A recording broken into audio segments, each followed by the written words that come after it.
Welcome, everybody. Welcome to this session on Egypt's emerging entrepreneurial landscape, prospects and deterrents. Obviously, we've all been following events in Egypt for the last three and a half years. A lot of the drivers of the uprisings were economic, relating to the absence of jobs, inequality, poverty, the absence of a convincing future. And we're very happy to have with us today Dr. Sherif Kamel, who is the Dean of the School of Business at the AUC, the American University of Cairo. Entrepreneurship and business development is certainly one of the key factors in any economic development plan. Particularly encouraging innovation and young entrepreneurs would be key to allow this enormous youth population in Egypt, certainly in other Arab countries as well, to begin taking the lead using their sort of creativity and dynamism that we've seen in the uprisings, also to create opportunity for themselves and their cohorts. Dr. Kamel, as I mentioned, is the Dean of the School of Business. He's a professor of Management Information Systems. He's created the school's Center for Entrepreneurship and Innovation and the university's Venture Lab, and I'm sure he'll tell us more about it. He's worked a lot on the issues of human capital, executive development, organizational transformation, and strategy and leadership issues in the entrepreneurial arena. So without further ado, I would like to ask Dr. Sherif to take the floor, share with us your thoughts for 25 minutes, and then we will take questions and discussions from the audience. There's an audience in this room. There's two other rooms where there are invisible audiences, but we hope to hear from them. Dr. Kamel, tfaddal. Thank you, Paul, and thank you for being here. It's a great pleasure to talk about a subject that is really close to my heart. It relates to passion, youth, entrepreneurship, future of Egypt, the economy. And throughout my career, I was sort of fixated on the idea that for Egypt to move forward, we have to rely on what I call the oil of the 21st century for Egypt. Well, God had some kind of a plan where oil was spread over the region, to the right side of Egypt, to the left side of Egypt, even to the south of Egypt, not in Egypt. But I think we have people. To an extent, sometimes I say more than we wish for. So people ask me how many people are in Egypt, what's the population growth? I say now or at the end of the session, because the percentage of increase is just remarkable. But we can look at it positively and see what we can do with those people, give them opportunities, chance to improve their lives, collectively improve the economy, or stay behind and have all sorts of problems we can have without doing anything. So I need to step back for a few years, 2008, when I sort of became increasingly in charge in the administration of the school as an associate dean. One thing was on my mind: how can the university play a bigger role in what was then evolving as more and more an entrepreneurial ecosystem, and I'll be very careful in using that term. You look at the demographics in Egypt, overwhelmingly young. Dare I say even baby, because you have 58% of the population are under the age of 25. Even if you look at that figure, they are mostly in their teens. So you can work the math and see how many will be getting into the employment market in the years to come. So I thought that there are main points that we need to focus on. One of them is definitely entrepreneurship. Given the economic sort of stature of Egypt, we need to be more innovative. And here comes my IT background into the mix. And then I think one of the things that we need to focus on is actually leadership. While doing that, given the socio-economic structure in Egypt, we need to look at responsible business. So they look very promising for interesting points, but we need to put them together and come up with a solution. Well, that solution, was it going to be for the students of the school? Definitely not. The students of the university? Absolutely not. But Egyptians at large. So how can we create an opportunity, even that bit? Because we need to start somewhere and move forward. And I'm talking here 2008, 2009. So first of all, you need to talk to the players. Well, the players, one might think there are a few, but they're not. Many people only look at Cairo, but Cairo is not Egypt. Egypt is much bigger than that. And for some who might not know, there are sectors in the economy that are overwhelmingly reliant on SMEs. Actually, there is a city in Cairo, a governorate actually, that is 100% relying on its economy on SMEs. But that takes us to another point, and it's Damietta, by the way. That takes us to another point, which is, so where is this all happening? Some would argue that the economy in Egypt is almost 15, maybe 20% informal. Jumping from 2008 to today and going through whatever we went through over the past 3.5 years, I think we're still in a way floating. The economy is in really bad shape, but we're still floating. And I think that in itself is an indicator that the informal sector is not 15 to 20%. I'm not an economist, by the way, don't get me wrong. But I think it's like 70%, 80%. Whether this is a good thing or a bad thing, that's a different story. But I'm just stating what I think is a fact. And that's what kept on going. Where are those people working? Some of them work in 2 places, 3 places, sometimes as many as 4 places. Probably 50% of those places are actually initiatives by themselves, in a way entrepreneurial. Many of them actually are around their cell phones. They create a job around their cell phones. They don't have a place to go. You call them, they come to do your service. And I can go back 20 years. One of my own colleagues at work used to work in the government at that time. Well, he had a thing for chicken. Whenever he's hungry, he needs to eat chicken. Seriously. And if he doesn't sort of find his meal, it's problematic. But at the same time, he was so smart in software development. So he thought of, why don't I just develop a routine where I can order online? And back then, he came up with a concept called otlob.com, which is translates into order.com. And for example, today is one of the biggest B2C applications in Egypt. And it grew drastically. I think he did the wrong path by exiting that business very soon, and it grew drastically after that. Despite my own personal advice as a friend, but hey, who would listen? And I'm talking back 98, 99. Someone would say, but you don't have many of those. That's a problem. We don't have the proliferation of those ideas into products and services. But do we have a problem in the flow of ideas? Definitely not. And I would like to branch into back and forth, and given my good friend here, Ahmed Al-Alfi, who's present, investing in youth when it comes to technology. I don't think we have a problem in getting so many of those who can create an application that could make a difference. And I think that's the essence of where Egypt should be going today. Not really create, at this point, not really create an application for the masses that would end up selling at $1 zillion. You want to create impact. You want to create jobs. You want to create jobs that are sustainable. And you want to create jobs that are scalable, that could spread across the community. But having said that, I'm putting here the hat of an academic. Can entrepreneurship be taught? Many people will argue.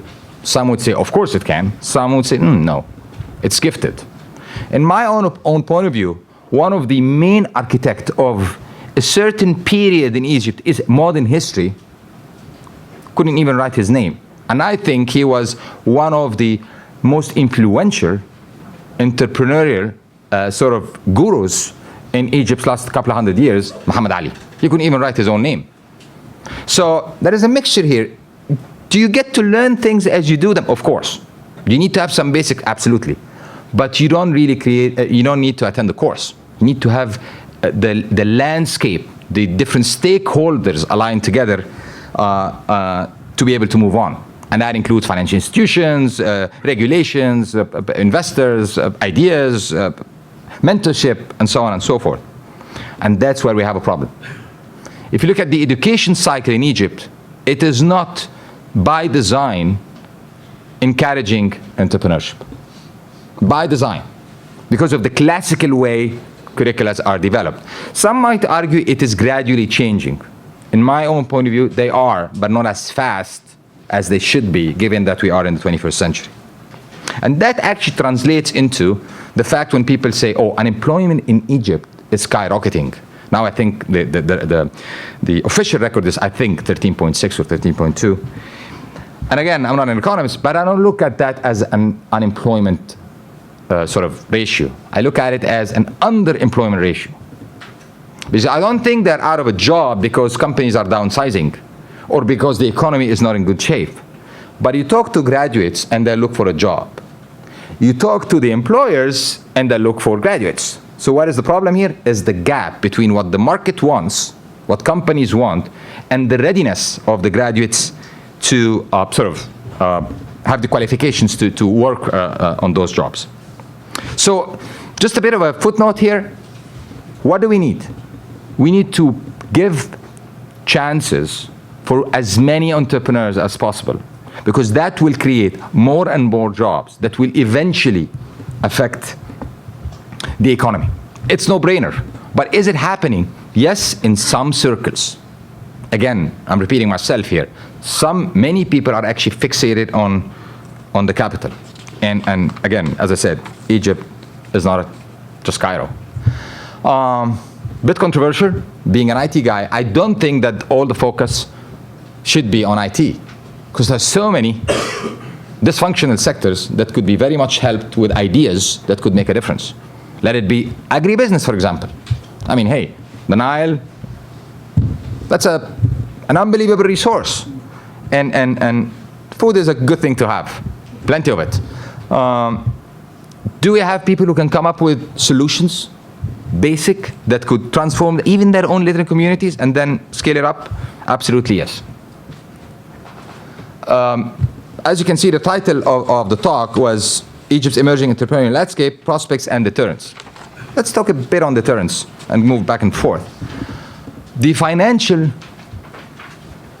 infrastructure that is out there, the culture of VCs and angel investors, there are quite a few players in the market.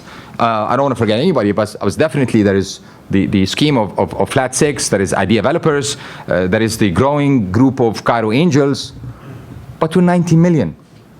I mean, I think we need more than that to create the scalable impact that could affect the economy. Linking that to education, you can go entrepreneurial in two different ways, either simple or complex. And when you go simple, you're more or less predictive.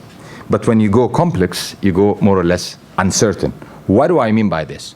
What would be the definition of entrepreneurship? Actually, standing here, I can come up with different definitions. But we should not really be sort of limiting ourselves with certain definitions.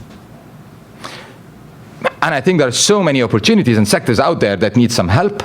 And you can just leave it up to those ideas that could be taken to the next level. And here I want to mention one point.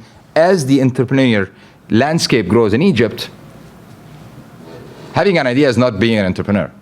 But taking an idea to the next level until you create a company and have an impact is entrepreneurship. 2009, I became the dean of the school. And I should say, like many other schools around the world, in the US, in Canada, in Europe, you look at the mission of the school, and probably it's half a page, and it says that the school is going to do every single thing under the sun. And my school was no different. But I decided to go a different way. I decided, what do we want to do? Again, leadership, innovation, entrepreneurship, and responsible business. So let's come up with a mission that is short and sweet that everybody can memorize. And that said, the new mission was to educate principled and innovative entrepreneurs and business leaders who can make a difference. Align. And that's exactly what we wanted to do. But those entrepreneurial business leaders who can make a difference were not going to be from the School of Business or from AUC, but from Egypt at large. And that's where came what we call the Entrepreneurship and Innovation program that was just transformed, as you rightly mentioned, into the Center for Entrepreneurship and Innovation a couple of weeks back, actually.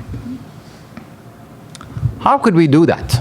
Just AUC on its own, or any stakeholder on its own? Definitely not. Well, again, I'm very happy that Ahmed is here. One of the very first brainstorming sessions that were on that program were actually downtown Cairo in one of those Starbucks coffee shop, and we actually started structuring that. Each one with his own perspective, each one what he or she can bring into the formula. So you need an education institutions, a few of them, if you will. You needed people with a financial/technology background. You needed associations like the likes of the ones that sort of deal with students and monitor them and mentor them as they move on and shape up their ideas. The likes of Student for Free Enterprise, now they call themselves Enactus, Junior Achievement, in the region they call themselves Injaz, Endeavor, and so on, with the different scale in what they actually focus on. And gradually, that has been shaping up for the last few years. Are we seeing good prospects coming out of this? Absolutely yes. Is it enough? Absolutely not. But as I was sort of talking to one of the news reporters when we launched the AUC, what we call the AUC Venture Lab a few months back, she asked me, so where do you see the Venture Lab in 10 years? And my response was, you know what, forget about the Venture Lab at AUC. I think given the size of Egypt, I need to see 100 Venture Labs in 10 years. That's exactly where we should be heading. There's no one size that fits all, and no one can do that space by himself or herself.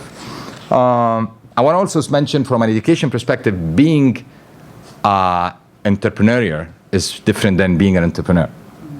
And we are more or less advocating an entrepreneurial sort of attitude. And I go back to the mission, who can make a difference. You don't really need to start up a company, because at the end of the spectrum, we don't need 90 million companies. But we need people, wherever they are, working for the betterment of the society, even if they don't start up a company. So let it be a tech hub in the downtown of Egypt, focus on technology startups, or let it be anybody else focusing on, for example, textile, or agribusiness, or the health sort of sector. A couple of other points. When I mentioned people fixated on the idea of Cairo, I was against that AUC would have a business plan competition. And the reason for that was there was so many other business plan competition. And I wanted to instill the idea, we're not really competing here, we're complementing each other. But 2 years down the road in 2012, my colleague said, but you know, we're getting so many people sort of applying for our business plan competition because they feel that we have a business plan competition, but we don't. So let's just do that. I said, okay, fine. And honestly, deep inside, I was just praying that the team that's gonna win the competition would not be from AUC, would not be from Cairo. We called it the challenge. So the challenge went through the cycle, and guess what? The first 3 prizes were not from AUC, not even from Cairo. They were like from cities 200 and 300 kilometers to the south of Cairo, in Upper Egypt. And that actually proved my point. There's so many ideas out there that just need a chance. And you can imagine when you have a community with so many youth without a job, that's a bit problematic, if not today, tomorrow. And we have 4,000 villages. One of those 3 top teams that won the competition were actually from one of those villages. Going back to the point, it's not just about Cairo. It's not just about IT. I would like to add a third dimension. It's not just about English. And you'll be surprised, why am I saying this? Because some of those sort of potential entrepreneurs,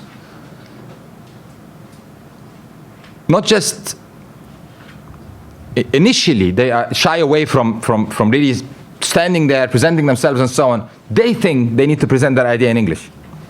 You don't need to do that. Stand in there, speaking your own language. because the impact is not coming from the English. The impact is coming from the product or the service or the company that you try to push forward. And that's exactly what we're trying to do. And you can see, and again, sometimes more than we wish for, the inherited culture of risk, being risk averse, is gradually fading away. While everybody is actually saying and doing sort of whatever they want.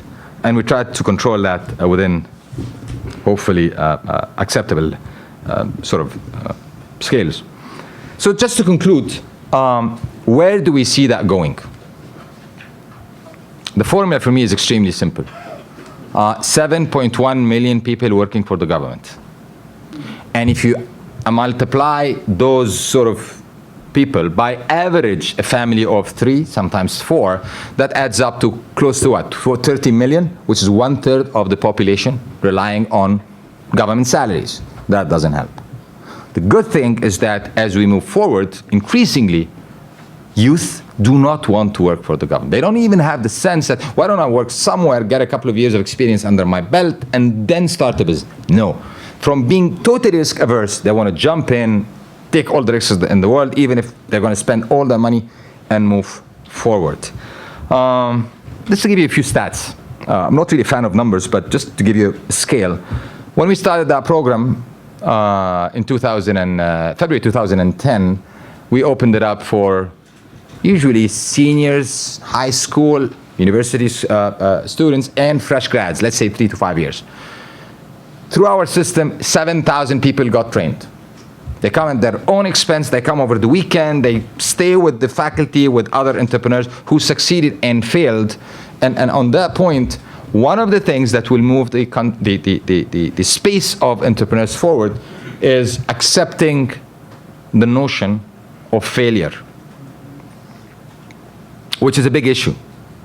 And this is not a joke, by the way, but it actually happened. When we started doing this in 2010, one day I said in one of the, I think it was meetings, and I said, guys, we need to train those youngsters that we need to celebrate failures.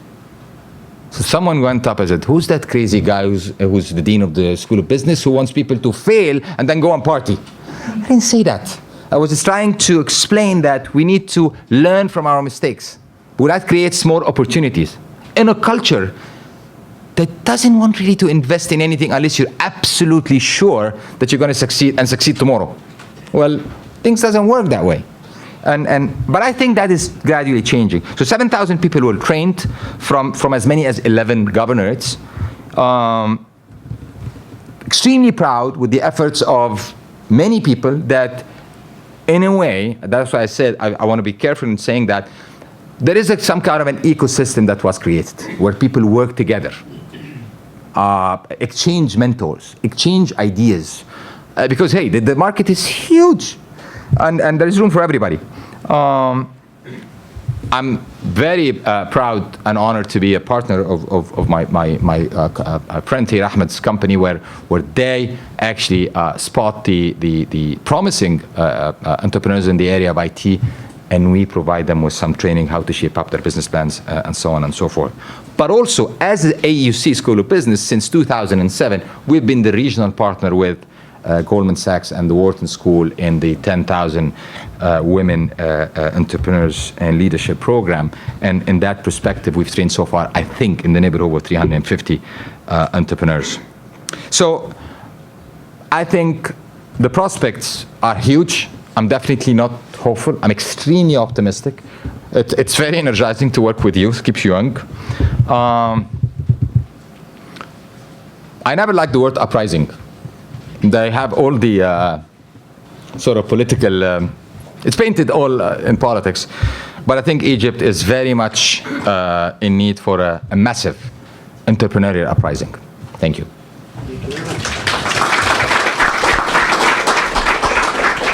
Thank you very much, Dr. Sherif. And as you take a moment and prepare a few questions, let me direct a few questions at you, if I may.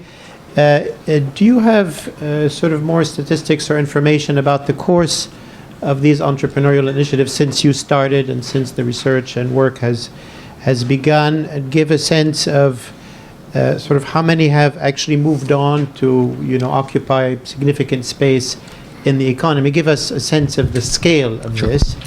And then my second question is, if you could say a bit about the state in relation to these entrepreneurs in terms of an obstacle, whether it's difficulty of regulations and so on, or as an opportunity, potential finance, or any role that they might play positively. I know the new constitution says I think it was 1% must be spent on research and innovation and so on. What are the negative and positive roles of the state vis-a-vis these entrepreneurs? Thank you. Let me start with the statistics, and I want to. Sometimes things work in a funny way. Anyway, in 2003, I was approached by a couple of students at AUC, and they said we want to put together the Entrepreneur Society. I'm not sure why, but they thought of me as their faculty advisor. I said, why? Okay, fine, why not? And I said, but you know what, that's not my field, but I'll try to help as much as possible in general. That society has been there it's a totally student-led society, has been going on since then, 2003, so they're now in their 14th year. And you need to appreciate that these are students, so every year they change, but they kept on their objective. And out of that pipeline, which I thought was a good base, at least 20 companies are now out there. I just want to mention that any figures I'm going to say is way below where we should be given the size of the community. But I'm saying I think it's still a space that in its new form, it is in its infant stage. Because I just said that in governorates like Damietta, it's 100% more or less SMEs. Looking at Flat 6 operation, if I recall the figure properly, it's 45 startups so far that are in the pipeline and out there. Throughout our venture lab, which started its cycles in June 26, 2013, we had 140 ideas. But as I said, it's not about ideas. It's about the potential of companies. We actually picked from the 140, just 6. Out of those 6, 2 are on their way now. So if you look at stats, that's 45 and 2, that's 47. It's ridiculously small, but that's through our system. But I'm not really adding up what comes through the other schemes in the ecosystem. If I would have to guess a figure, I would say maybe in the neighborhood of a couple of hundred. It's still very, very small, but you need to start this bottom up. You can't just do this top down. You maybe need some help top down, but you need also to do it bottom up. Let me link that to the role of the state. Absolutely, yes. You look at, for example, the banks, there's a lot that needs to happen.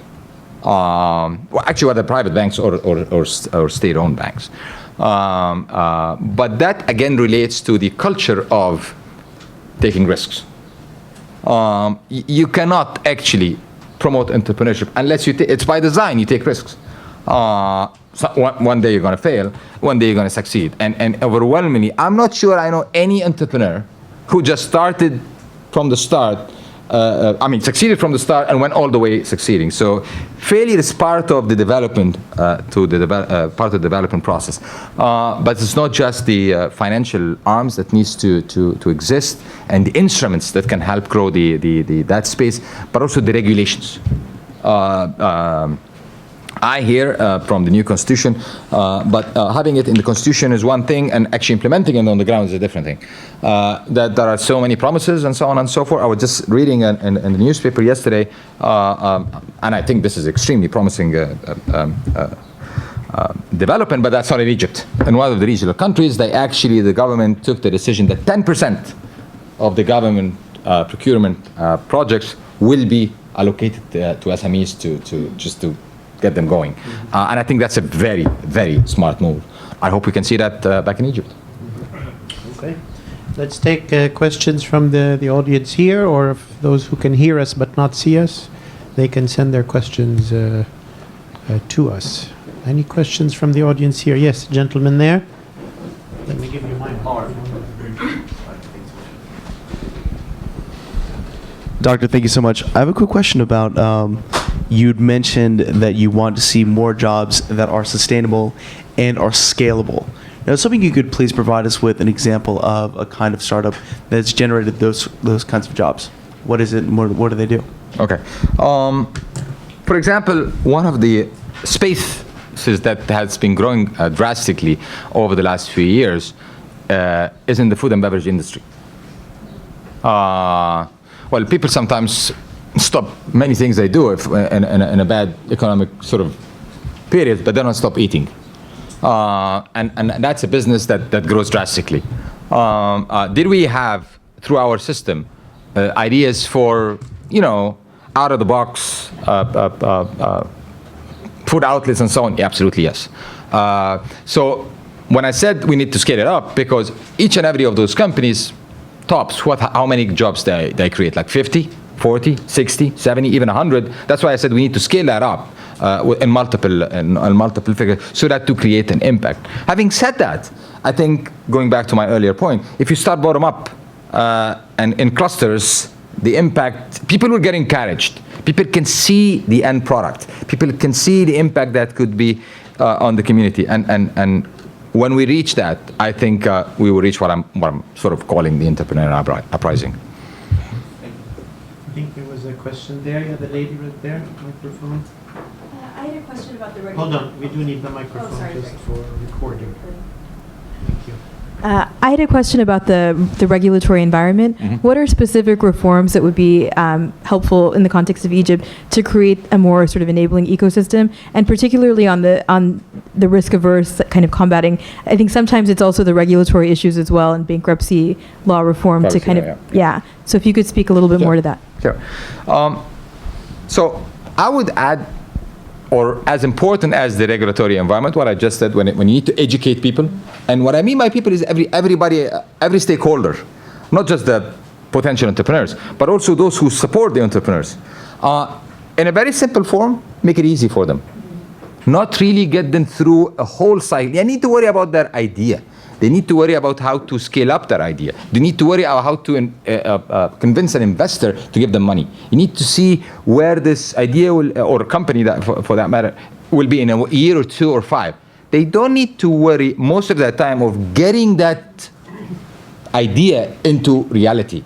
So there is major regulatory reform that needs to take place. And I should say, over the past 10 years, there has been many steps taken. But again, not enough. I mean, for me, the thing is absolute. If you have 10 problems and you solve 3, you still have 7. So you need to fix the ecosystem so that people can just start up a company. And so that's what they could do. When it comes to the risk averse, I think that's embedded in the culture. It is changing. But having said that, by the way, so not to get carried away with that point, if you go back 600-700 years ago, well, that area was full of innovation, entrepreneurial sort of spirit. What happened, I'm not sure. But we need to revive that.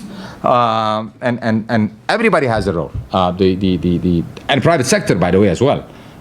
Because when it comes to people, there is no limit in investing in people. See, I've been working in academia for 22 years now. But I look at myself as a student of life. You learn as you move on. There's always a whole lot out there that you don't know. Not many people think that way. So if you think you know it all, you don't really reach out and get some more ideas and again, take risks. That's something that's many times overlooked, but that will be a game changer when it comes to the space in Egypt. Yes. I have a question related to the different models that would apply for folks who are coming through the kind of the traditional higher education route, and how the lessons you've learned so far in Venture Labs might be applied to the informal sector, and how you might change your approach in addressing the constraints of the informal sector. Sure.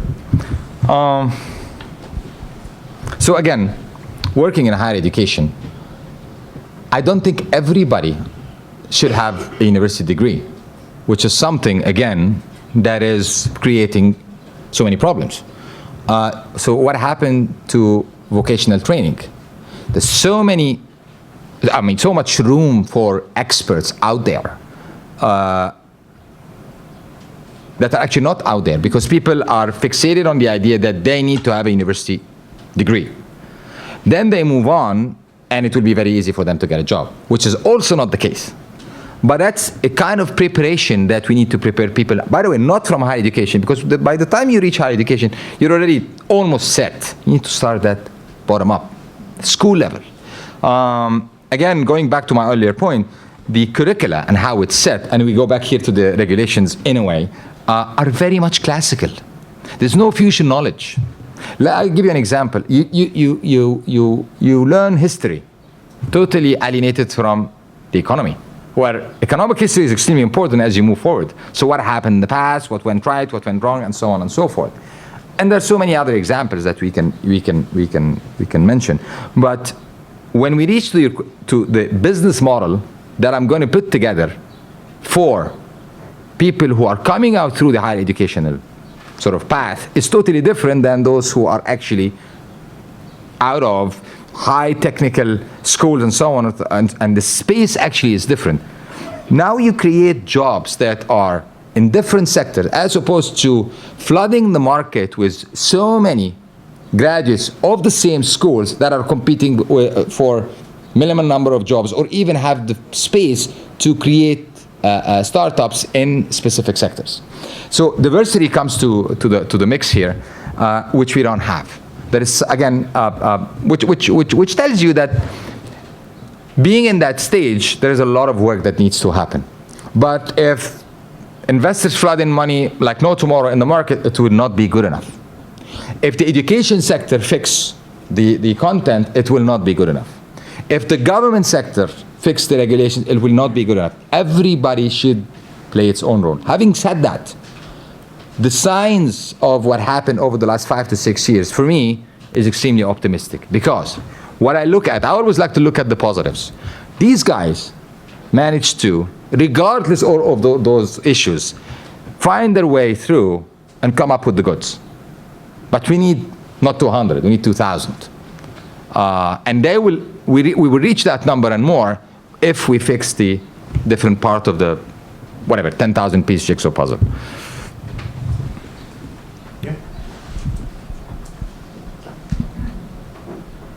My question is about not just the scalability of entrepreneurs, but scalability of the enablers that can help create this environment, particularly, as you mentioned, venture labs outside of Egypt. So is the center looking to build the capacity of educational institutes outside of Cairo? And could you talk maybe about any plans or ideas that are growing in Very good. places like Tanta and Shams? Yeah. Again, I don't want to talk about AUC, but it's a fact that a few years ago, we started what we call TTO, which is the Technology Tracking Office. The Technology Tracking Office is an office at AUC that helps those ideas. When we started operating the Venture Lab, we started working with the TTO because they had a wonderful experience over the last couple of years by installing 4 TTOs in 4 other national universities.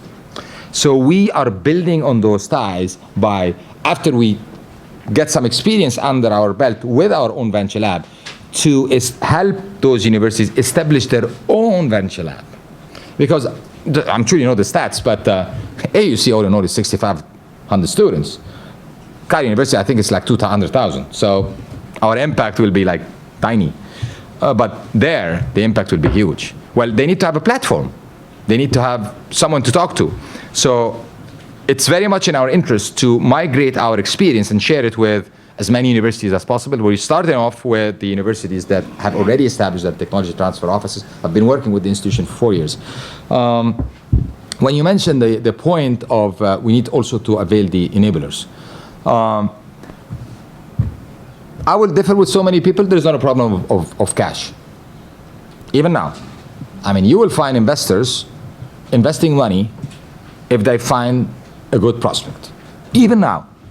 But they need to find that good prospect and sort of scale it up. But some of those, obviously, and by design, those entrepreneurs will be more interested of the likes of something that will end up being like WhatsApp.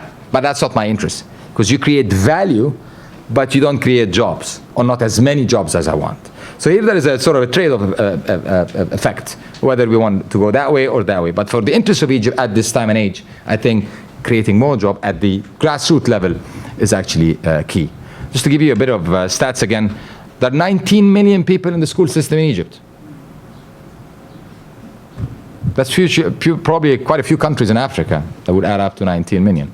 And around 2 million in the higher education sector. So all in all, 21 million are through the educational system. How many people graduate every year looking for a job? 800,000. So even if you don't have a backlog, you want to create 800,000 jobs every year. Big ask. Yep. So my question is targeted towards women and entrepreneurship. Currently, female participation in the labor force is significantly smaller than men. With that said, how do you believe women can gain greater access to networks and resources to encourage entrepreneurship among the female population? Good question. See, I was just having a discussion yesterday. Someone asked me, so what is the sector in Egypt that has so many executives, women executives? And I immediately thought of the banking sector. If you look at the banking sector, there's so many executives in Egypt, but that's one sector. You will find the sector with increasing number of women in middle to senior executive levels, more or less in the big cities. Once you go out in the sort of smaller circles and villages and towns and so on, it's not as big.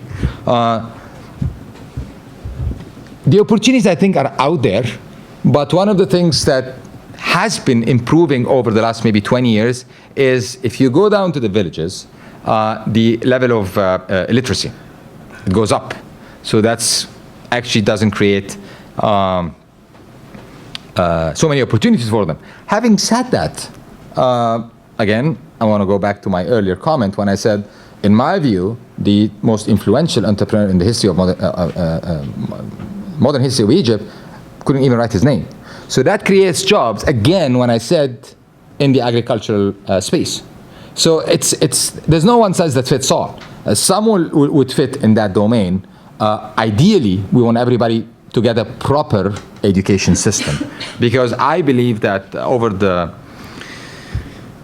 last 62 years, the concept of universal access of education to everyone just destroyed the education system in Egypt, because we became obsessed, or someone became obsessed with quantity and not quality. I mean, universal access does not really reduce inequality unless there is a quality product coming out of the system. And if you look historically in Egypt, of course the access was to a more limited number of people, but you also need to normalize on the number of people that were in Egypt. You're talking maybe a 20%, 25% of the population, to even less of the population today. So less people were educated, but better educated. Now we have much more people are educated, but not as good. So it's again, it's a trade-off. I always go for quality, not for quantity, because there's no point. These are misuse of the resources. I hear good figures. Actually, I wrote it down here. That there will be an influx of investment in the educational sector, which I think now stands at a very insignificant percentage of the GDP, but it's going to be remarkably improved. But again, it's not just the allocation of the money. It's how the money is going to be spent. Faculty selection, teacher selection, curricular improvement, that's key for me. Sir? Thanks. It seems like a lot of this risk aversion shows up in a tendency by banks to hold government debt. Is there a way, do you see a way forward to kind of nudge banks away from holding debt like that and towards investing in the larger economy? And then kind of on the other side of that, do you see a formal role for initiatives like the Egyptian American Enterprise Fund in the pipeline? Well, let me start with the second point. I'm actually a board member in the Egyptian American Enterprise Fund. And I think it's a wonderful initiative which focuses on, again, investing in promising ideas that could make a difference on a larger scale. But again, we need more than that. Again, I look at the scale all the time, scale with an impact. So not to get carried away with just numbers. And we're very encouraged by how we set up the formula. And we look to start very soon our first investment. That's when it comes to Egypt American Enterprise Fund. When it comes to the role of the banks, as I said, it's something that is built in the culture. So it doesn't have anything to do with the government or the private sector, or it has to do with how they got used to it, how they were brought up. But I keep repeating myself, that is changing. From time to time, you find someone who just pushes the button and makes the call. We need more of those. Someone who would make the call and be very convinced that that could be the wrong call. But hey, that's why you're here, to make the call and see how things go. If you do the right due diligence, or if you do the right study at the start, you stand a better chance to having a more positive outcome. But that's it. That's life. But win or lose. But for many years it was, is this a winner? Are you sure? So we should go for it. And in the 21st century, sometimes you don't have that luxury. I mean, you need to make the call at the right time, or just the idea passes you by. Yeah. Yes. Thank you. So prior to the revolution, Egypt was more of a capitalist state in terms of the government, and some argue that as we're moving forward now, that it might veer more towards socialism. How do you think the current political climate in Egypt and the upcoming elections will impact the ecosystem for entrepreneurism, particularly in terms of regulations and policies, and how stakeholders will operate, and the ease of doing business in Egypt? I guess that's the $1 billion question. And I'm not sure I have the answer, but I can try. So you want to move forward. You want to improve the socio-economic mix of the community. And I think there is one way to go about that, which is effectively to try to improve through regulations, through encouragement of investment. That should start, by the way, at home. I mean, many people are thinking, oh boy, FDI are down from 9 billion to, I think this year is 1.3 or whatever, 1.2. Well, you can't encourage FDI unless you encourage the locals to start investing.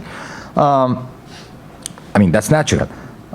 So as we move forward, I think the starting point is the economy. Once you fix the economy at the larger scale, reduce as much as possible the gaps between the different levels, then the social part gets fixed. And by the way, that takes me back to when I said the leadership, innovation, entrepreneurship, and responsible business.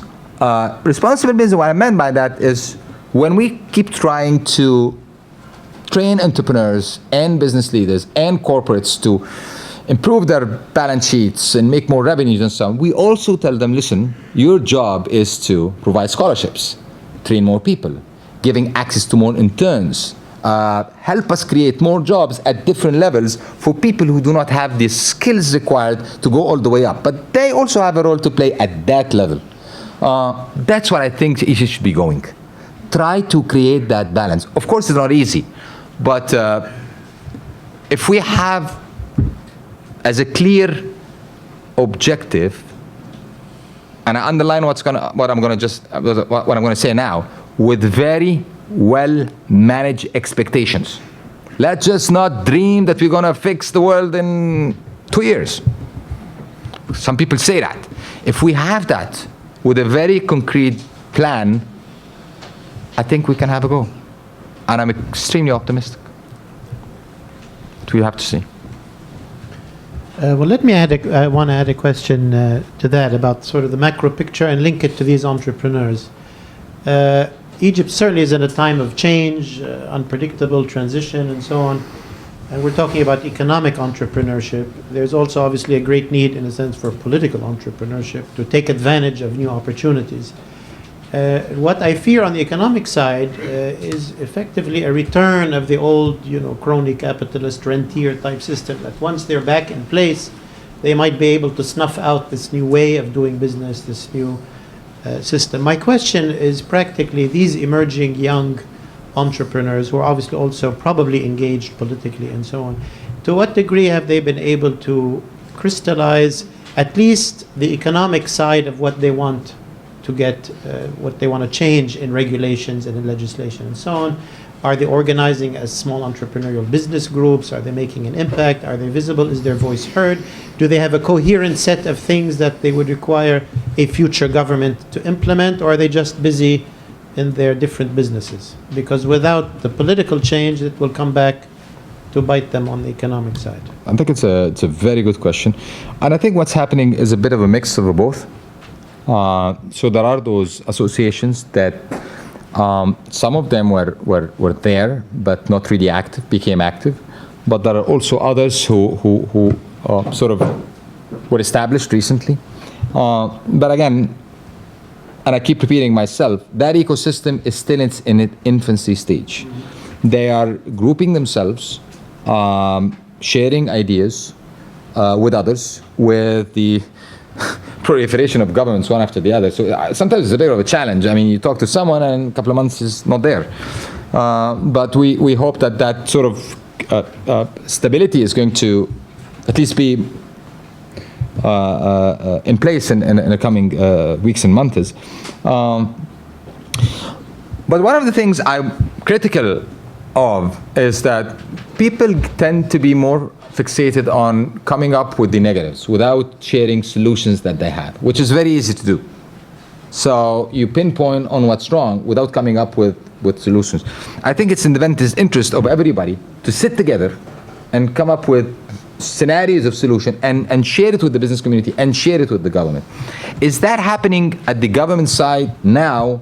I see that being placed. One of the things that I think is very promising is, at least the current government, is engaging loads of those entrepreneurs and small companies, but also larger companies, because as you probably know, the scale of a large company when it comes to Egypt is probably very small when it comes to the US. So being very careful when I say smaller company, I'm talking in the scale of Egypt. And engaging in forums and discussions around the clock. But again, that is probably the kitchen while you prepare the sort of the meat. The question is whether this will be reflected in policies that are going to be implemented or not. Anything that is happening today convinces you that that's going to happen. But we'll have to wait and see. Because as I said, going back to your point, you just need to make things easy for people and facilitate those youngsters. Let me just put you on a scale here. Biggest company in Egypt will be asking for what? Ahmed, help you out here. $50,000 in the startup, even less. That's minute compared to any other market. So they're not really asking for the big sums of money. But it's not just the money. It's how the regulatory environment can help them with that amount of money reach what anybody else can reach with a larger amount of money in a same period of time. So do I see this as happening from the side of the government and from the side from those networks today? Joint discussions, yes. But it's not just about discussion. It's about coming up with the policies and implementing those policies effectively. And I surely hope that that's going to happen. Thank you. Any final questions for our guest? Well, I'd like to thank you very much, Dr. Sherif, for spending this time with us and wish you great luck in your very important work. Thank you. We will follow it and follow the progress of Egypt, inshallah khair. Inshallah. Join me in thanking him, please. Thank you. Thank you very much.